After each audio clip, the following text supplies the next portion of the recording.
Okay, good morning. Thank you so much to everyone joining us. My name is Vanessa Lyle. I'm the Executive Director of Commtract and also the co-founder of Herd MSL. We're delighted this morning to welcome both Justin and Samantha, who have joined us from PwC. As a very brief introduction, Justin Papps is a partner at PwC and leads the CMO advisory business, helping companies drive strategic, accountable and growth through marketing. Justin's also the editor of PwC's Entertainment and Media Outlook, which we're here to talk about today, and it's recognised as a Bible for the entertainment and the media industry across the country. Great to have you here today, Justin. Thanks. Sam Johnson's a partner at PwC's Entertainment and Media practice with 17 years experience working with local and multinational companies in entertainment and media. I'm also here to talk about PwC's report. So we're very fortunate to have you here. Thank you very much. We saw a lot of coverage last week on the report, and I think it couldn't be more timely with the year that's been to be able to capture both how the media and entertainment industry has changed, but also how our lives have changed and the lives of consumers. For everybody that's joined us on the webinar, Justin and Samantha are going to provide a little bit of an overview of the report. We very much welcome questions from you around the content, so please raise your hand or pop them in the chat room and we'll get to those as we go forward. Cool. You happy for me to kick off then, Vanessa?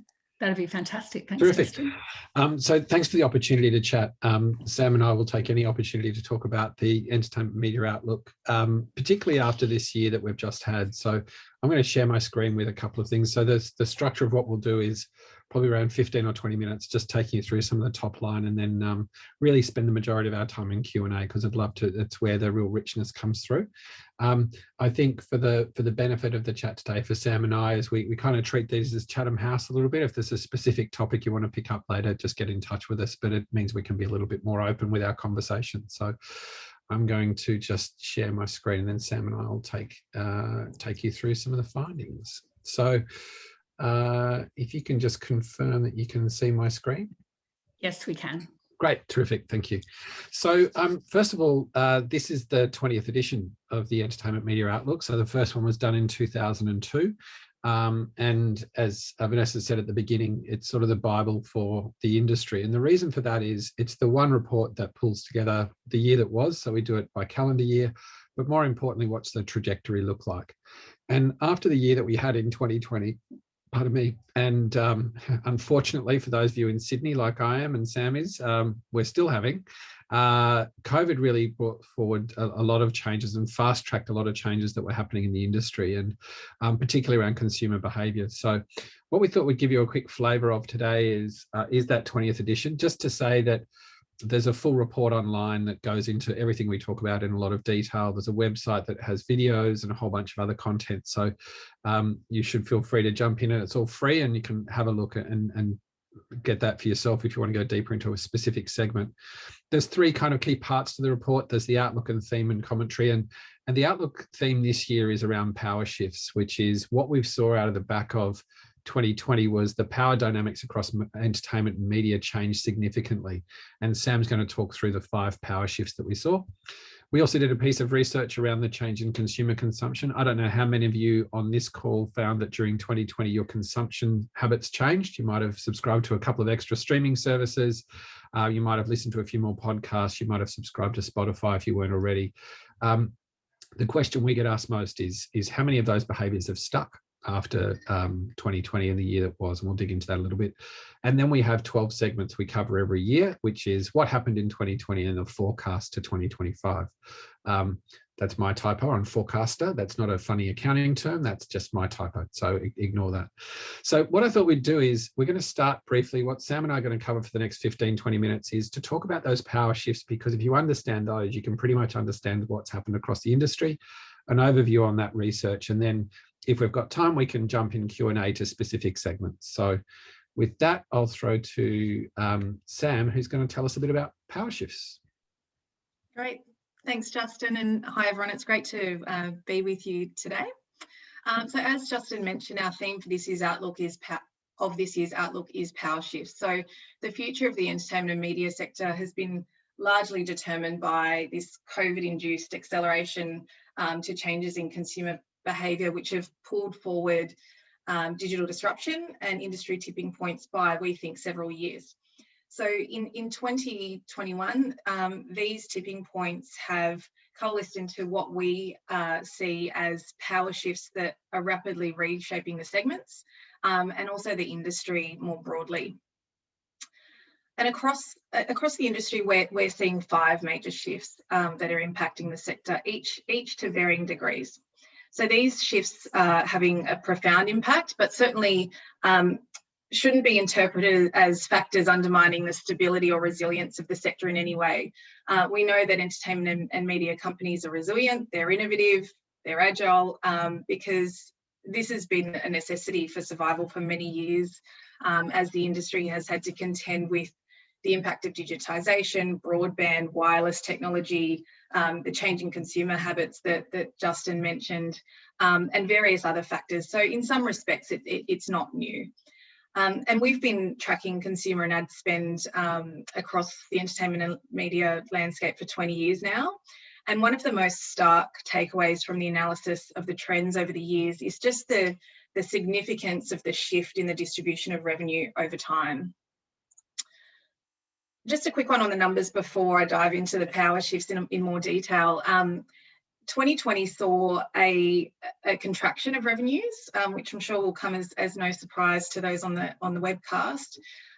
But our forecasts are suggesting that the market as a whole will return to more pre-pandemic levels of 2019 within the next 3 years, and potentially sooner for most parts of the industry.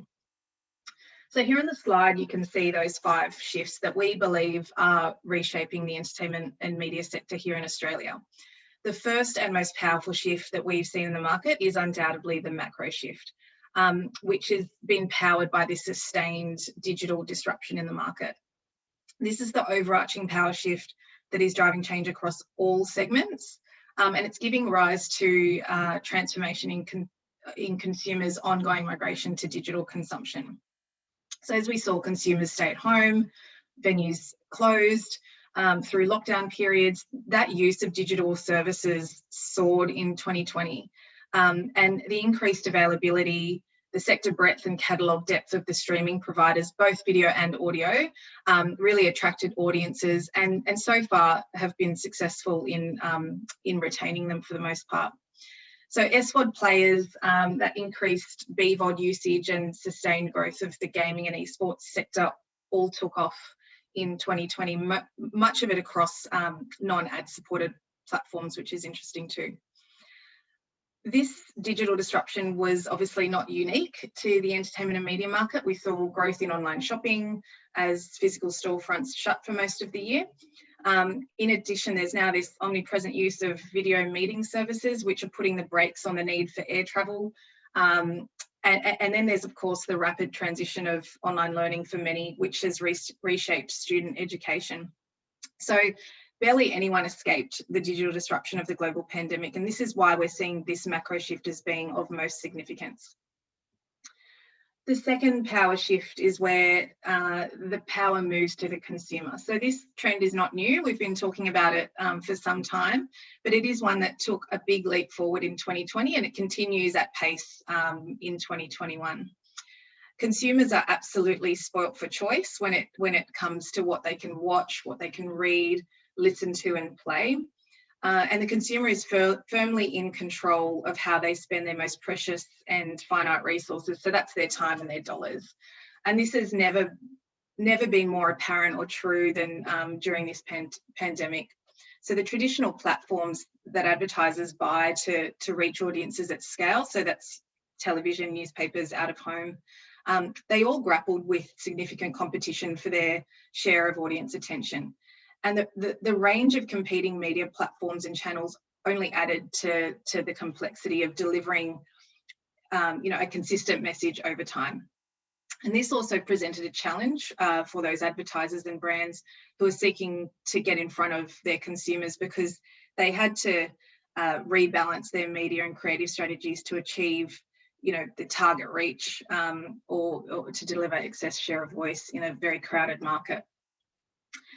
So while targeting through digital and programmatic channels certainly still plays a role, that ability for a consumer to scroll past, skip, or opt out of an ad message, coupled with the fact that large segments of the population are spending less time on ad-supported services, means that creativity and execution and sound channel planning has never been more critical for brands who are seeking to attract and retain new customers. Which brings me on to our third shift, which is a creative one, where the power moves to creators and originators. And this is about the democratization of content through platforms such as TikTok, Twitch, YouTube, that continue to close the gap between content creators and their audiences. So that ability to attract large numbers of followers or subscribers creates some unique and direct relationships with creators and their fans. And really the critical fact here is that time spent on these platforms is time not spent on others. So when we compare and contrast professionally generated content, which has higher production values and often needs to conform with specific standards and regulations, the user-generated content on these platforms do not. And therefore it provides its content, its creators, an ability to use short form, low budget video that still reaches a large audience base.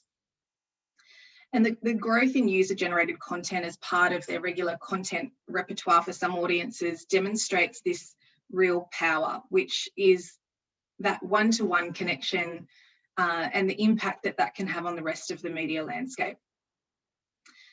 Now, what's also interesting is that these contemporary creators are essentially their own writer, talent, editor, and to a degree, their own distributor. And across the board, these creators are clawing back control, increasing, and also, the revenues that follow. And they're taking that from the publishers, the distributors, and that's through the use of these platforms that I mentioned. So Substack, which helps independent writers establish a subscription news service. TikTok, which makes creators out of anyone who's prepared to share their video. Or a highly curated YouTube channel that tends to sit behind key influencers. And that ability for content creators to monetize their work without a third party, other than, of course, the platform, really puts pressure on some of the traditional players and the business models that sustain them. And then the fourth power shift that we're seeing relates to location. So that's the anywhere, anytime nature, and increasing expectation of media media and entertainment. So mobility of content has been a feature of the entertainment and media landscape for some time, but the increasing sophistication of technology and its capabilities, so I'm specifically talking about 5G here, means that the tech-enabled quality of the viewing and the listening, reading or gaming experience is able to meet the higher expectations of and demands of the contemporary consumer.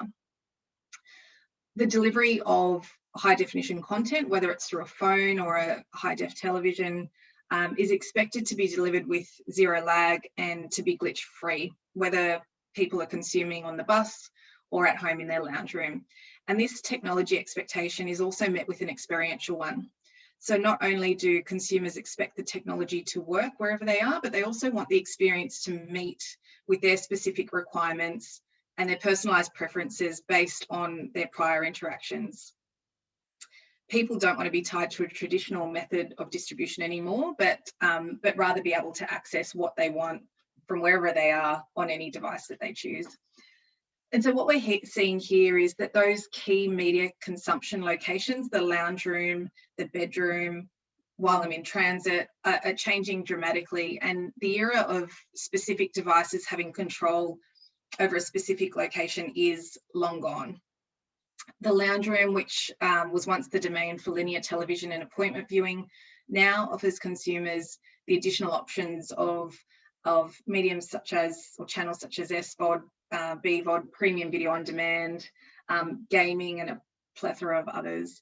And that's largely thanks to the growth in connected televisions and a much simpler user interface. Now, the final shift is one that perhaps has seen Australia as a country of interest for many in the media industry globally, and that is the regulatory shift, where the power to capture, use, and ultimately monetize data is heavily scrutinised.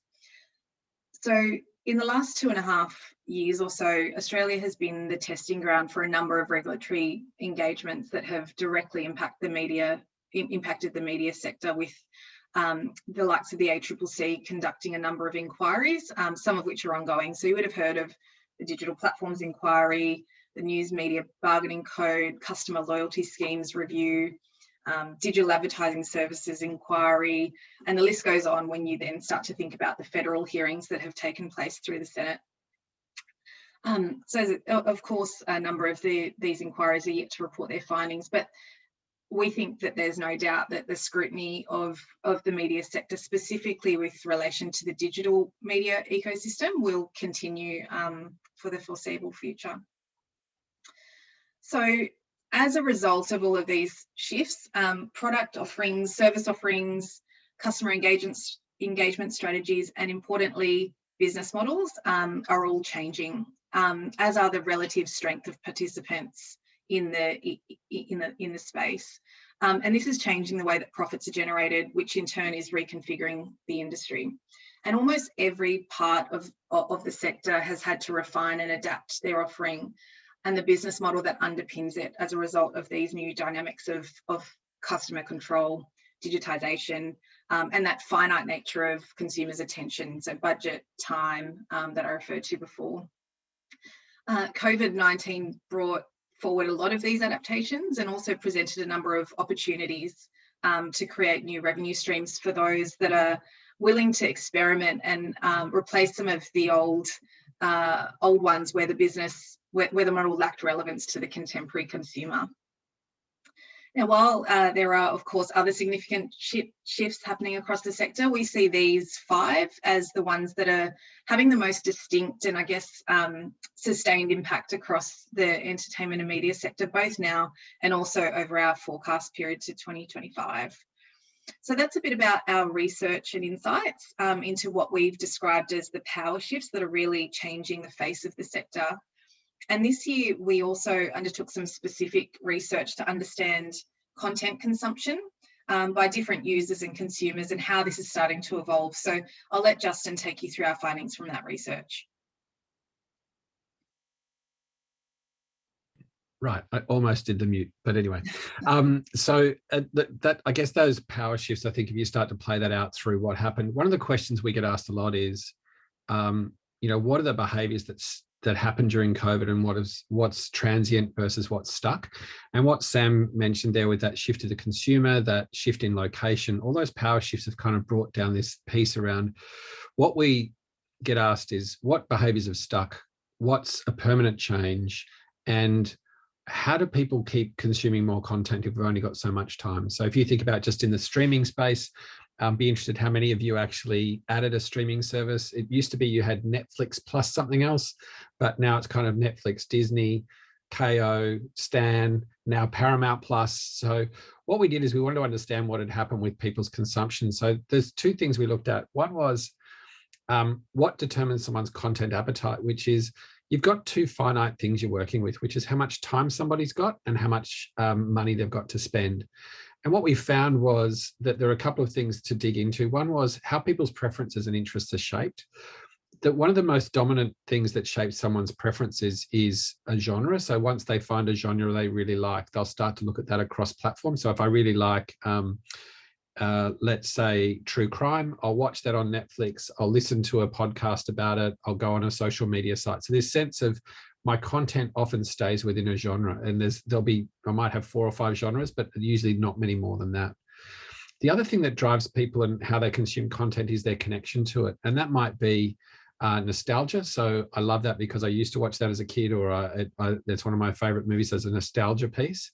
There's another one which is connecting people to their community. So if you think about it, particularly with Zoom and things and not being in the office, what we found was content became currency. So if I got on a Zoom call with my team on a Friday afternoon, we generally talked about what did somebody watch, what did they listen, what did they read, what did they play, because we didn't have that shared experience anymore. So our connection was actually around content. So did we all watch Tiger King? Did we all watch Queen's Gambit? All those sorts of things really started to come through. The other things is that we looked at around what determines elasticity, which is how much more am I prepared to add in, and how stretch will I go outside my normal consumption, was referral. And word of mouth is always the number one, but we looked at took a deeper dive into the algorithms that service content. What was quite interesting across all of our segments in the research was people get to a point where they, particularly with the streaming services, they go, I don't know that I just want to watch true crime all the time. And so it's actually narrows your focus, and you have to make a conscious effort to kind of, buck the algorithm, for want of a better term, to actually try and find some new content. And then the last piece that really determined that appetite was how we access content. And Sam mentioned this before, which is in the report, we talk about the flow, which is the very first thing that determines how I consume content is actually, where am I? Am I on the bus? Am I at home? Am I in bed? Am I in the lounge room? Then it's, what devices are available? Who am I with? What do I feel like watching? And there's this sort of process that people go through, but the how, when, and where that's accessed is a big part of it. The last piece I'll talk about before we get into Q&A is we also looked at this change in consumption habits. And this is the answers to the question around how has consumption changed, which is we saw 3 types of consumption came out of this, which is this routine consumption, which is usually around the same time of day. So think about, I put on the news when I'm making dinner, or I flick on the radio when I'm in the car. So that routine space. The second piece was spontaneous. And this is the one that surprised us, was just how big spontaneous consumption had become, which is very often a second or third screen, and how that changes. And then the last piece was planned, where I've got more than 30 minutes, very often live theatre or sport. And so when we looked at this in a bit more detail, and it's in the report, you can actually see that the red, or the burnt orange, or whatever that is, the reddish color in the middle, across the audiences that we talk to, you can see spontaneous played such a huge role across what people watch. So this is saying, on the whole, other than going to the cinema or going to a sporting event or watching my favorite team, spontaneous consumption is taking up a lot of my time, just as it is in what I read. If you see on the right hand side, when you're looking at things like news and whatnot, but equally when we look at what people are listening to and playing.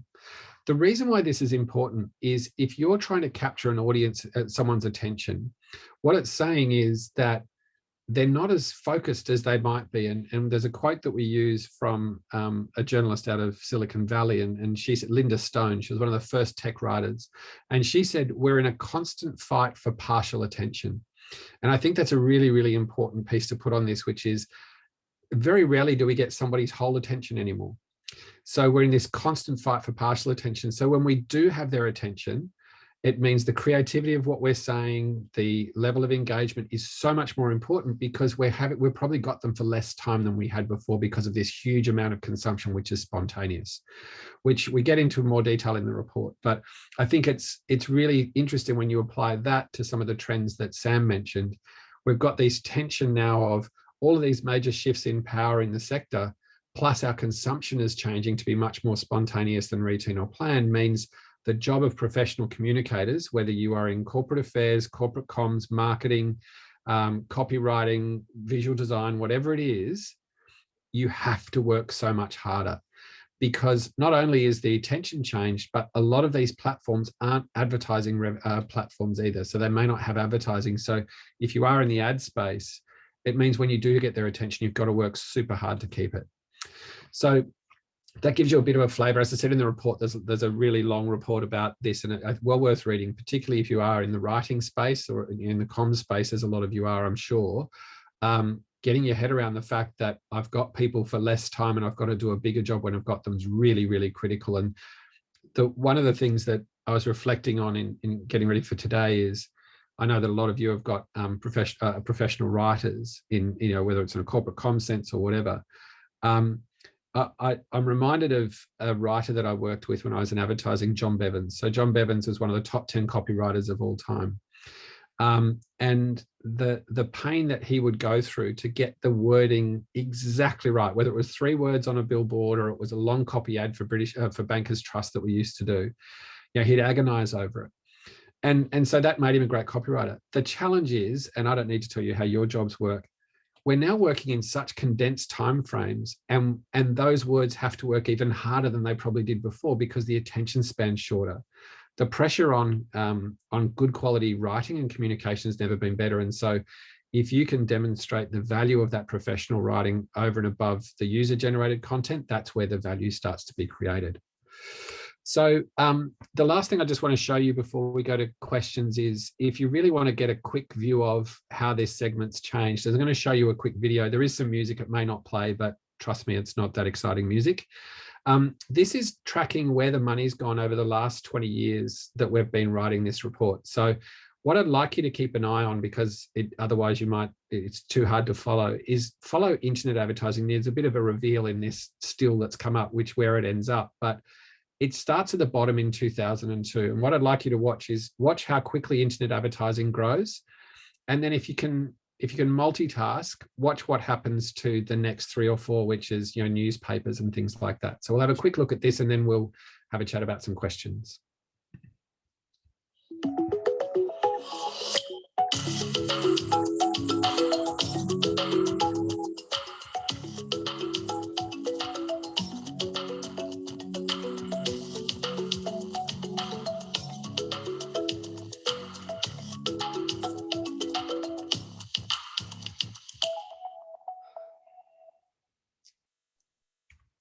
Oh, we don't need to see it again. So I hope that played through. Did it, Sam? Did you see that? Yep, cool. So the last thing I'd say is, Sam mentioned before, we had a bit of a dip in spend last year, but we're hoping it'll bounce back within the next 3 years, at least to 2020 to 2019 levels. A bit of an asymmetrical recovery depending on the segment, but and then we've got a bunch of segments we can talk to, but I think it would probably be useful to sort of stop and get into questions, Vanessa. Thanks so much, Justin. We did get the music as well. So good. There you go. Very helpful. All right. So for those of you that have joined us today, please feel free to put your questions in the chat box. Justin and Sam are very happy to answer anything. So probably, if I could just kick off with one quickly. Firstly, thank you. A fantastic summary. I've read the report and there is so much in there. And I guess the challenge of it is not only what it is, but also what it means, because like you said, we're actually right in the middle of it. So we're both, living this change and then also trying to reflect on what it means. So we appreciate such a great summary. I have a question here from Nick Frankham. Thank you, Nick. So the genre extension phenomenon, if I can call it that, where consumers follow their area of interest across platforms, are you seeing that same behaviour for people's professional interests across professional content platforms? Is there any insight that you can share around that change in behaviour? So I think what we've seen is, so we didn't dig specifically into professional consumption, but if you think about where that consumption is happening is probably the best way to answer it. If you think about the role that, whether it's a LinkedIn plays or a subscription to professional newsletters or services, etc., I think what we've seen is this sort of democratization of content, which is the accessibility of it, the availability of it means it's easy to go deep quicker. And so what we've seen is it's easier for people to explore an area of interest much faster than they normally would. Now, whether that means they stay in there for longer or whether it means they can just get what they want and dip out, we haven't really looked at. But if you were to apply some of the consumer behaviours we've seen, I think it would stand to reason that professional content and the depth to which they go is probably also increasing, but it's probably a good question for us to look at next year. But people being people, I think you could probably apply some of those same principles across.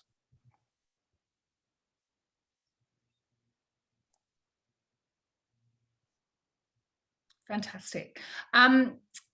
Justin, I have a question that I guess you touched on at the end. I think your comments there around what it means for corporate affairs departments or marketing departments in the talent and skills that they require. I guess if we understand what you said at a macro level is the consumer behaviours changed, and then the platforms and the proliferation of channels has also changed.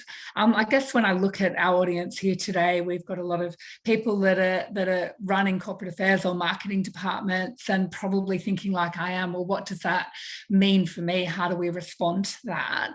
I think what is interesting that you've touched on there, and that we talk about a lot at Commtract, is that our industry has moved, I guess, from generalist to specialist, in that we're finding if we're going to be successful in end-to-end integrated marketing and communications, being able to have deep specialists in all of the skills that pull together that content is absolutely critical to be able to do that. I'm very interested in your view on, what does this mean for us in running corporate affairs departments or agencies?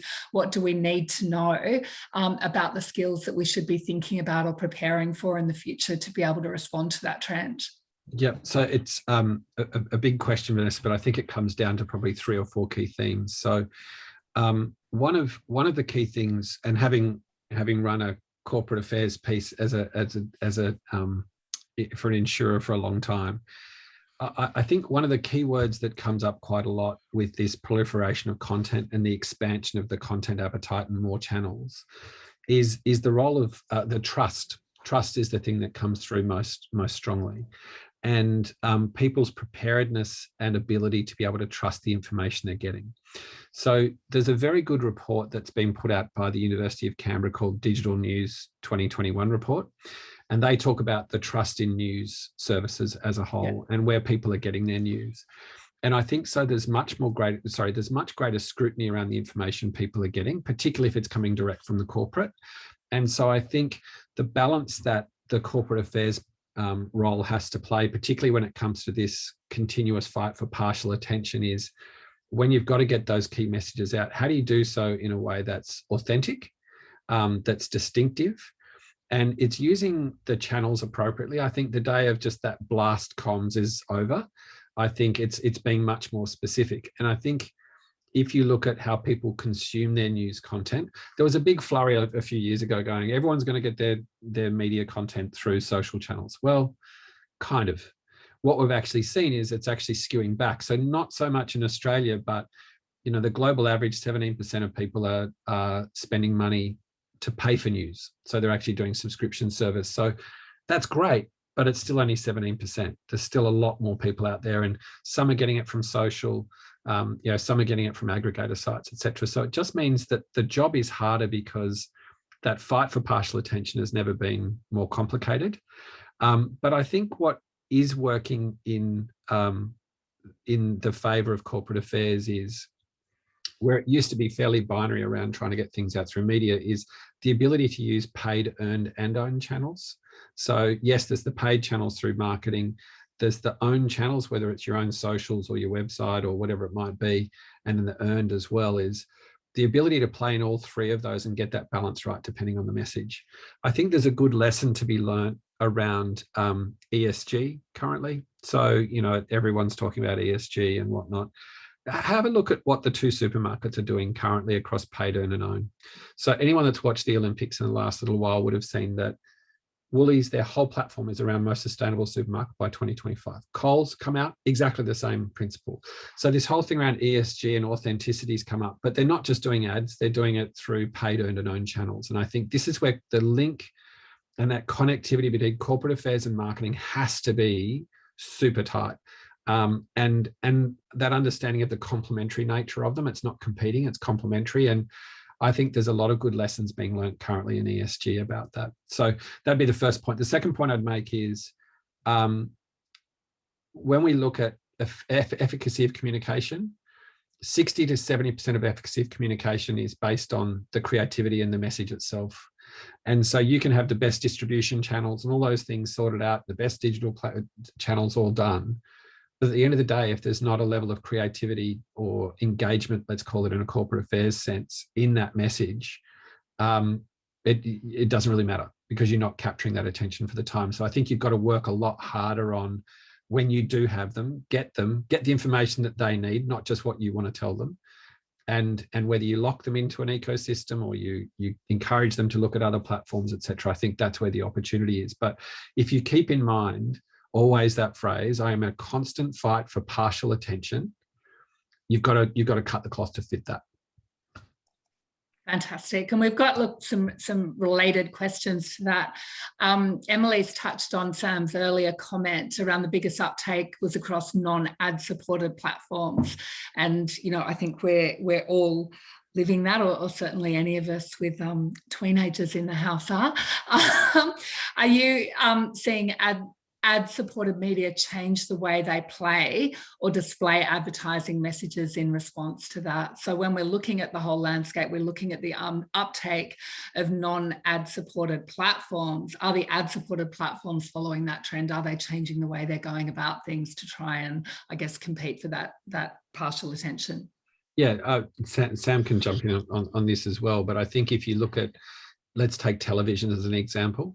Linear television is only one part of the story. Now they've got broadcast video on demand as well, which is, basically streaming with ads for some of their catch-up services and then exclusive content. So I think whether it's that or whether it's radio with, their podcast services or streaming, is they're creating other ways to get content out that they can monetize. And I think that's a good thing. I think, whether that's robbing Peter to pay Paul, I guess is what we're sort of seeing play out. Like we've seen linear TV over time, so just the main broadcast television revenues start to go down, but their BVOD revenues are going up. But the question is, will those jaws meet, or is it just reducing a decline? But I think overall, what we're seeing is they've got to be smarter with how they engage with advertising. They've got to think about the properties better. And I think where we're seeing a lot of growth is for the media organizations where they've got cross-platform opportunities. So I might, do something on a digital news site, which links to a video, which links to something on the TV or whatever. So that cross-platform thing, because that's the way people consume content. They don't just do one thing at a time, would be one thing. I don't know if you want to add anything to that, Sam? Yeah, I think it talks to kind of this sense of a constraint on the supply of ad space when you look to more eyeballs moving to non-ad funded platforms. And so I think that we're seeing media companies start to sort of take advantage of the one-to-one relationships that are sort of made available in that kind of environment. So that opportunity to segment the market in a different way is where you'll get the best cut through. And that's obviously also meaning a fragmentation of ad content and things like that more than ever before. So use of data, and one of the questions before was around what sort of skill sets are required within the comms department. There's clearly a data play and that sort of skill set that we're starting to see a move towards across the entertainment and media landscape as a whole. Totally. Yeah, agree. Fantastic.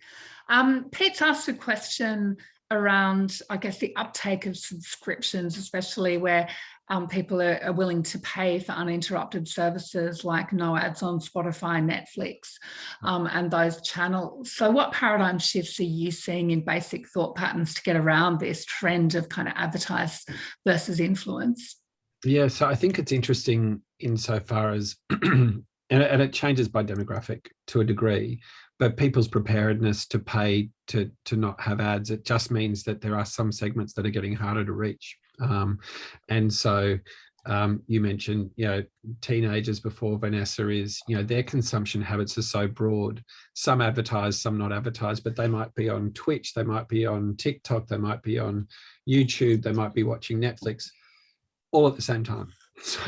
So trying to get across those multi-screens is important. But I think this is a trend we've been seeing for a while, which is people moving towards non-advertising supported platforms. What it does mean is sort of that blunt instrument that advertising could sometimes be needs to change. So you've got to get smarter, whether that's program integration, content integration, not product placement, just to be clear, but proper content integration.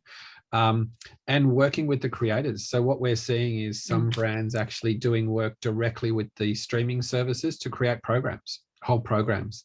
And I think, it's almost a little bit of a revert to the history repeating itself, which if you remember, well, none of us will remember, but the history of it is, soap operas are called soap operas because they were drama shows sponsored by brands, soap brands.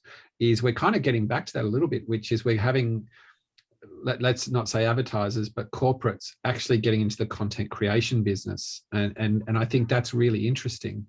And it's, I actually think it's getting harder and harder for advertisers to do what they do. But go to Sam's point, this is where first party data becomes so important, which is the more you know about your customer base, the more you can target your strategy accordingly. And that's why people like Woolies or Coles are so fortunate insofar as that investment they've made into either Everyday Rewards or Flybuys or another loyalty program, that lets them know what's happening with their customers. So they don't need to guess. They don't need to take this scattergun approach. They actually start to know a lot more. So I think that value of first party data becomes a big part of that answer to Pete's question.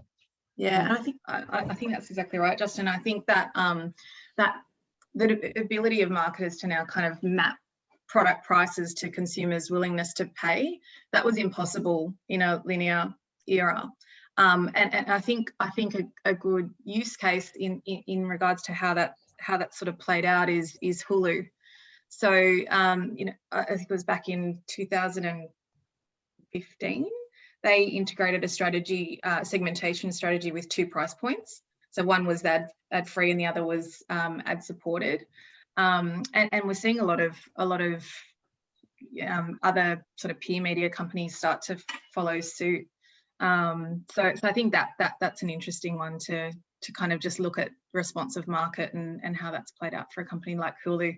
I think their split more recently was that 70% of their subscribers were on the ad-supported offering and 30% on ad-free. I might have that slightly wrong, but it was roughly a split of that. So yeah, it's an interesting shift. Yeah, and I think we're starting to see evolutions of that model too, which is if you take Stan, for argument's sake, they bought the rights to the rugby with Nine, so I can watch it ad-free on Stan or I can watch it on free-to-air with ads, and it's the same content, same company, but I get to choose the service that I want. So I think we'll see more and more of that. I guess the freemium model we're starting to see as well, which is even the streaming services bringing stuff from behind the paywall that's free, but ad supported. And if you don't want the ads, you can pay more. And I think it's interesting to see how it's going. I mean, even in newspapers, news.com.au is the highest traffic, one of the highest traffic news sites, 11 million users a day or whatever it is. They're now advertising a news premium plus service, which is, I think it's $5 a month or something, but it's less ads. So their promise is less ads, some exclusive content and stuff. So I think Sam mentioned it at the end of the power shifts is what we're going to see over the next 3 or 4 years is lots of experimentation in model, because it's kind of that fail fast approach. They can trial that, like news.com.au will trial that news premium plus. Let's see how it goes, but they can turn it off and try something else pretty quickly. So I think we'll see a lot more experimentation in models. We just got a couple of minutes left. So, I mean, I'd probably ask a couple of questions just in wrap up. I mean, the changes that you've identified were happening anyway. So firstly, I guess I'm really interested in how much the last year and COVID accelerated that change, firstly. And secondly, maybe to wrap up, what are the top 3 or 4 things that you'd advise us, I guess, to get ready for this next stage? Yeah, okay. They're big questions, Vanessa, so I'll be as succinct as I can. I think the first thing is COVID accelerated change asymmetrically across the sector, but I would say it's not an overstatement to say it probably brought most of the change forward 3 or 4 years. So even if you just take newspapers, for example, that rapid so the digitization plans were always in place, but they just accelerated them. So whether it was closing titles or changing backend. So I think sort of a 3 or 4 year acceleration. But I think what COVID also did was, I guess that it wasn't just about business model change. There was a much greater alignment between consumer changes and the business models lining up, because they had to keep chasing where consumers were going. So I think that to answer that first question, I think 3 or 4 years sort of accelerated, and no one's going to go backwards from here. I think for some segments that's difficult because it's accelerated their decline in some instances, and they're going to have to rapidly evolve out of that. I think the other thing too is some of the change we saw in 2020 was no fault of the industry. So if you run a cinema, you can't show films if you're not allowed to have people in. So cinema really hurt with that, so did live entertainment.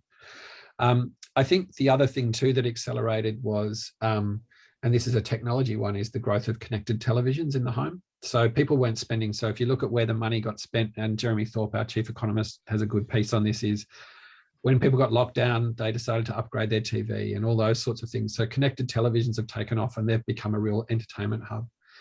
As far as what do we need to do to adjust to it, I think, I probably said it enough, but this reminder, and coming from a comms background myself and a marketing background, is I actually have it up in my office here, which is that continuous fight for partial attention, which is, if you start with that premise, it just gives you that laser-like focus on, I'm not suggesting any of you would do this, but there's no room for lazy comms anymore.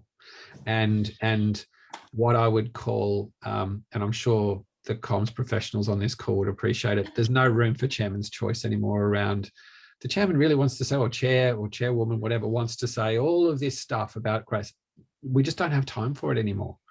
And so I think that's probably one of the biggest things to think about from a preparedness point of view. The other thing that I would say is, the flow on from that is, well, when I do get their attention, how do I make sure I use that time effectively? There was a question in the chat around, Vine being a 7 seconds and that's enough, whatever. I actually think what we have seen as well is people's preparedness to look for some longer form content is sort of, it's equalizing a bit. Because they want to engage more with genres that interest them. So I'd say there are two things from my perspective around preparedness. Sam, anything you would add to that? No, I think that's bang on. Yeah. Maybe just the data piece, I think, that you mentioned before, Sam, is probably also relevant too, which is how you're using data analytics effectively. Well, thank you. You've done a wonderful job to cover an enormous amount of information in a very short time. Thank you very much, Justin and Sam, for joining us. I know that the report is available. We will send some follow-up links to everyone that's joined us today. And I know Justin and Sam are very happy to, answer further questions or provide more information. I don't think we've even touched on, the depth of what is in there, but you've certainly given us a great deal to think about. Okay, terrific. Well, thanks everybody for your time, and enjoy your Friday.